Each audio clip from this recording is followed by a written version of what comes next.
আজকের গল্প উপেন্দ্রকিশোর রায়চৌধুরীর লেখা পিঁপড়ে আর হাতি আর বামুনের চাকর। গল্পটি যদি তোমাদের ভালো লাগে তাহলে আমার চ্যানেলটি লাইক, শেয়ার ও সাবস্ক্রাইব করো। এক পিঁপড়ে ছিল আর তার পিঁপড়ি ছিল, আর তাদের দুজনের মধ্যে ভারী ভাব ছিল। একদিন পিঁপড়ি বললে, দেখ পিঁপড়ে, আমি যদি তোমার আগে মরি তবে কিন্তু তুমি আমাকে গঙ্গায় নিয়ে ফেলবে।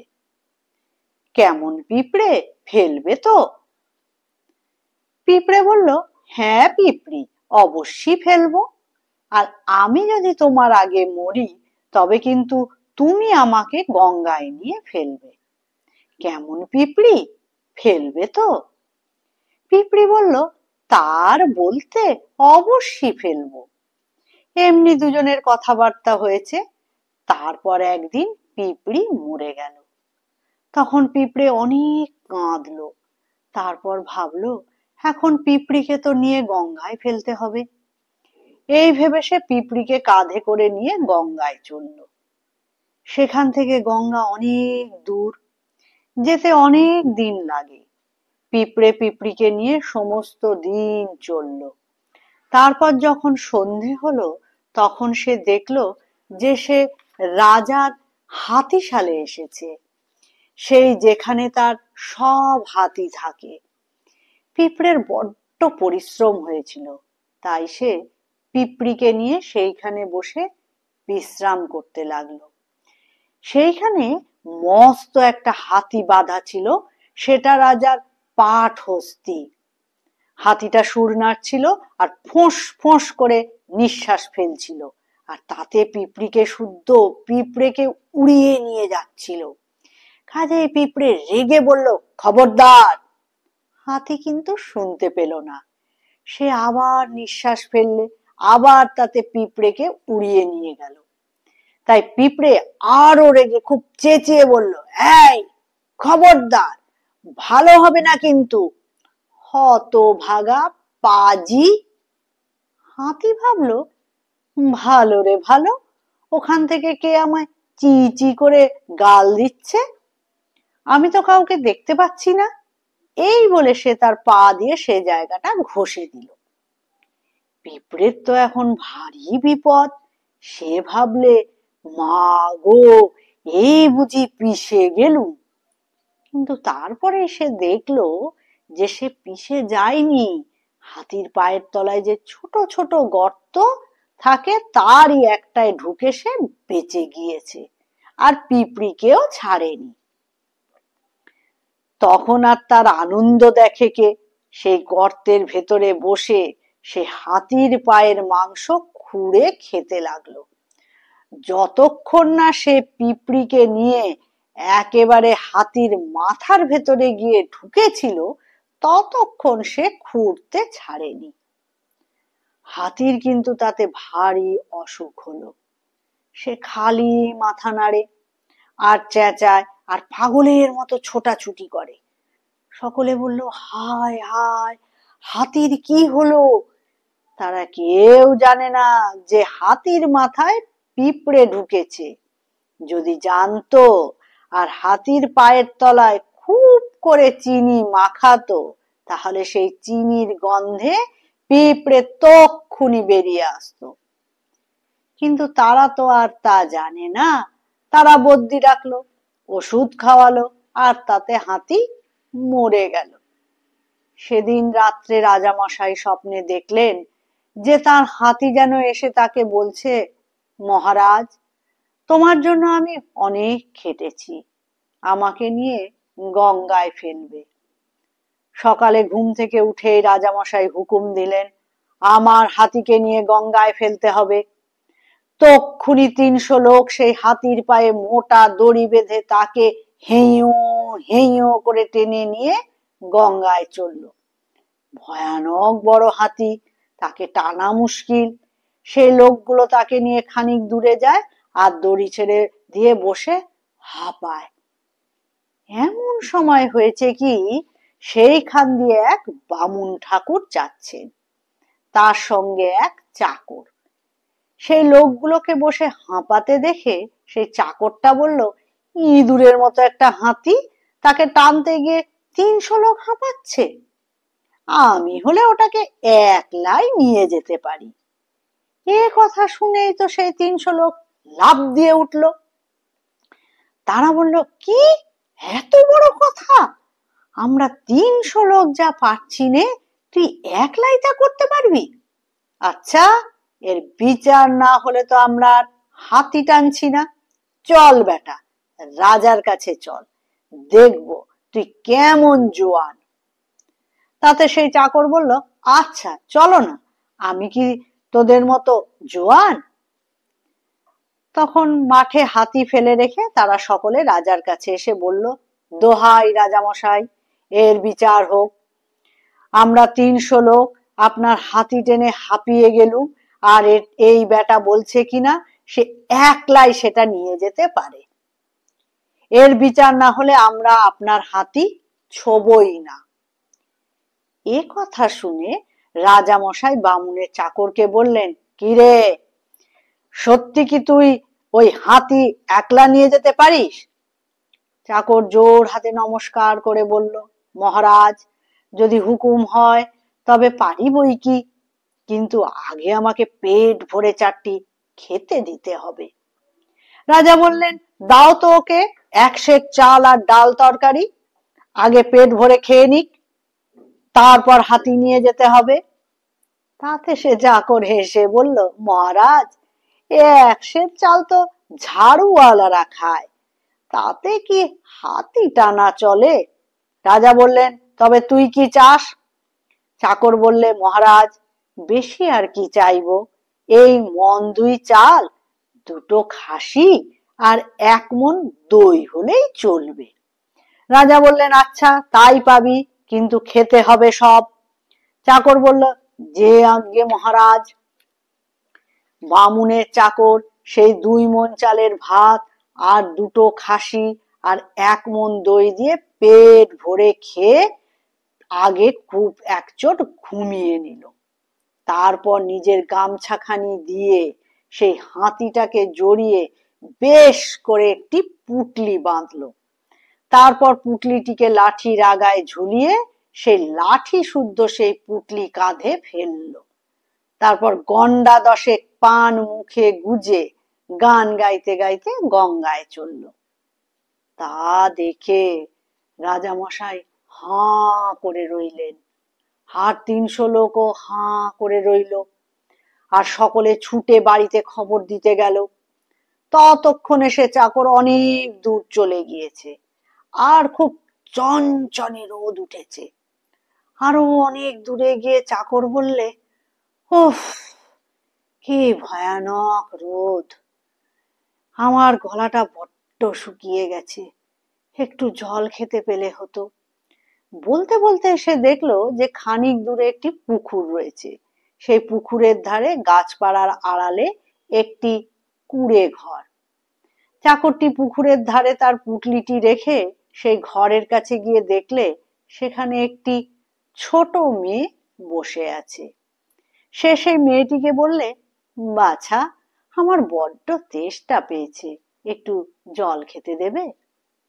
মেয়েটি বলল, মোটে 1 জালা জল আছে, তোমাকে যদি দিই তবে বাবা মাঠ থেকে এসে কি খাবেন?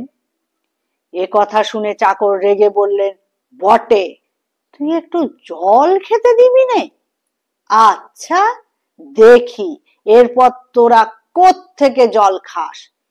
এই বলে সে সেই পুকুরে নেমে চোঁ চোঁ করে তার জল খেতে লাগলো। যতক্ষণ সেই পুকুরে জল ছিল ততক্ষণ খালি চোঁ চোঁ শব্দ শোনা গিয়েছিল। দেখতে দেখতে সে সেই 1 পুকুর জল খেয়ে শেষ করলো। জল খেতে খেতে তার পেটটা ফুলে আগে ঢাকের মতো হলো, তারপর হাতির মতো হলো, শেষে একেবারে পাহাড়ের মতো হয়ে গেল। এমনি করে পুকুরের সব জল খেয়ে বামুনের চাকর দেখলো যে সে জল আর কিছুতেই তার পেটে থাকতে চাইছে না। তখন সে আর কি করবে তাড়াতাড়ি একটা বট গাছ গিলে ফেললে। সেই বট গাছ তার গলার মাঝামাঝি গিয়ে ছিপির মতো আটকে রইল, জল আর বেরুতে পারল না। তারপর বামুনের চাকর খুব খুশি হয়ে সেই পুকুরের ধারে শুয়ে বিশ্রাম করতে লাগলো।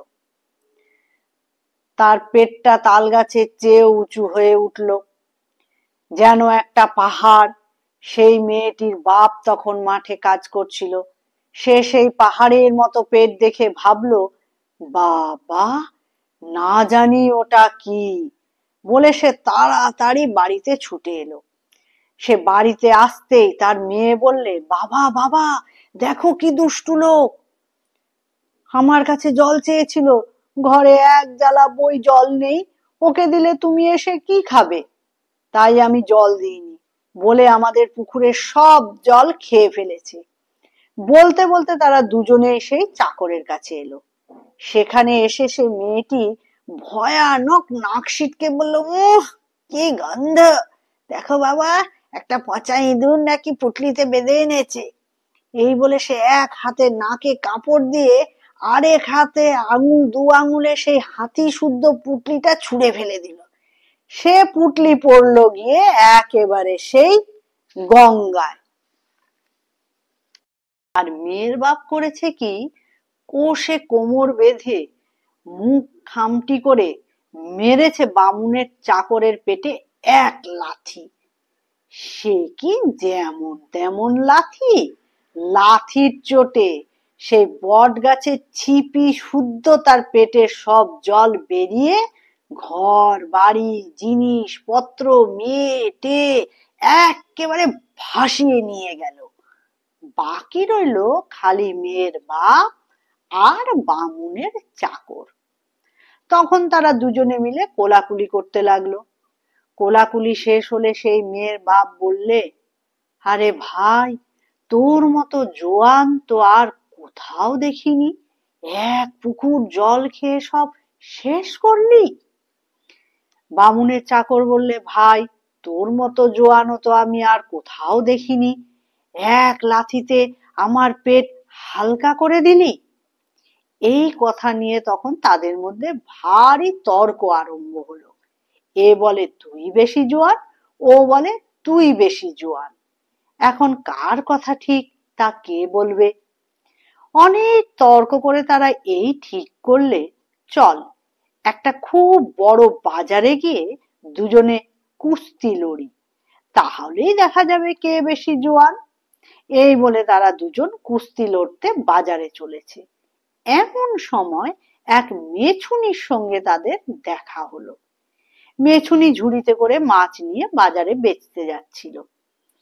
তাদের দুজনকে দেখে জিজ্ঞেস করলো, হ্যাঁ গা, তোমরা কোথায় যাচ্ছ? তারা বলল, বাজারে যাচ্ছি কুস্তি লড়তে। তা শুনে মেছুনি বললে, বাজার তো ঢের দূরে বাছা, এত কষ্ট করে তারা সেখানে যাবি কি করতে? তার চেয়ে আমার ঝুড়ির ভিতরে এসে কুস্তি কর। কুস্তি করতে করতে যার দিকে ঝুড়ি ঝুঁকে পড়বে আমি জানবো তারই হার হয়েছে। শুনে তারা দুজনে বললে, বাহ, বেশ কথা, কুস্তিও করতে পারবো, হারতেও হবে না। এই বলে তারা মেছুনির ঝুড়িতে ঢুকে কুস্তি আরম্ভ করলো।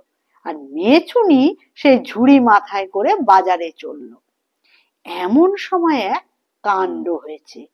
সেই দেশে এক সর্বনেশে চিল থাকতো। সে গরু, মহিষ, হাতি, ঘোড়া যা পেত তাই ধরে গিলত। খালি সেই মেছুনির কাছে সে জব্দ ছিল। মেছুনির ঝুড়ি ধরতে এলেই মেছুনি তাকে এমনি বকুনি দিত যে সে পালাবার পথ পেত না। কিন্তু তাতে তার রাগ আরো বেড়ে যেত, আর সে ভাবতো যে যেমন করেই হোক একদিন ওই ঝুড়িটা কেড়ে নিতে হবে। সেদিনও সেই চিল খাবার খুঁজতে বেরিয়েছে। দূর থেকে তার পাখার শোঁ শোঁ শব্দ শোনা যাচ্ছে। এক গোয়ালা 700 মোষ মাঠে চড়তে এনেছিল। সে সেই শব্দ শুনে ভাবলে, সর্বনাশ, ওই সেই চিল আসছে, আমার মোষ খেয়ে ফেলবে, এখন কি করি? এই ভেবে গোয়ালা সেই 700 মোষ টেকে গুজে নিয়ে ভো ভো করে বাড়ির পানে ছুটলো। বাড়ির লোকে জিজ্ঞেস করলো, কি হয়েছে, হত যে ছুটে এলে? সে বলল, ছুটবো না, চিল আসছে যে, আমার মোষ খেয়ে ফেলবে। তারা বললে, তবে মোষ কোথায় রেখে এলে? সে বলল, রেখে আসবো কেন, সঙ্গে এনেছি। তারা বললে, কই, তোমার মোষ কই? সে বলল, এই দেখো না, বলে সে ট্যাঙ্ক খুলে দিল, আর 700 মোষ তার ভেতর থেকে বেরিয়ে এলো। তা দেখে তারা খুব খুশি হয়ে বলল, ভাগ্যিস তুমি ট্যাঙ্কে করে নিয়ে এসেছিলে, নইলে আজ সব মোষ খেয়ে ফেলতো। সেই চিল তো খাবার খুঁজতে বেরিয়েছে, আর মেছুনি ঝুড়ির ভিতরে থেকে 2 পালোয়ান কুস্তি লড়ছে। মেছুনি খালি তাদের কথাই ভাবছে, চিলের কথা তার মনেই নেই। ঠিক এমনি সময় চিল তাকে দেখতে পেয়ে ছো মেরে তার মাথা থেকে ঝুড়ি নিয়ে পালালো। সেই দেশের রাজার মেয়ে ছাদে বসেছিলেন, দাসী তার চুল আঁচড়ে দিচ্ছিল। রাজার মেয়ে আকাশের দিকে চেয়ে দেখেছেন, এমন সময় তার চোখে কি যেন পড়লো। রাজার মেয়ে চোখ বুজে বললেন, দাসী দেখো দেখো, আমার চোখে কি পড়েছে। দাসী কাপড়ের কোণ পাকিয়ে তাতে থুতু লাগিয়ে তাই দিয়ে রাজকন্যার চোখের ভিতর থেকে ভারী চমৎকার একটি ছোট্ট কালো জিনিস বার করলো। রাজকন্যা বললেন, কি সুন্দর, কি সুন্দর, দাসী এটা কি? দাসী বলতে পারলো না সেটা কি। বাড়ির ভেতরে সকলে দেখলে, কেউ বলতে পারলো না সেটা কি। রাজা এলেন, মন্ত্রী এলেন, তারাও বলতে পারলেন না সেটা কি। তখন রাজা বড় বড় পণ্ডিতদের ডাকিয়ে আনলেন। তাদের কাছে এমন সব কল ছিল যা দিয়ে পিঁপড়েটাকে হাতির মতন দেখা যায়। সেই কলের ভিতর দিয়ে দেখে দেখে তারা বললেন, এটা তো দেখছি একটা ঝুড়ি, তার ভিতরে কতগুলো মাছ আছে, আর দুজন লোক কুস্তি লড়ছে।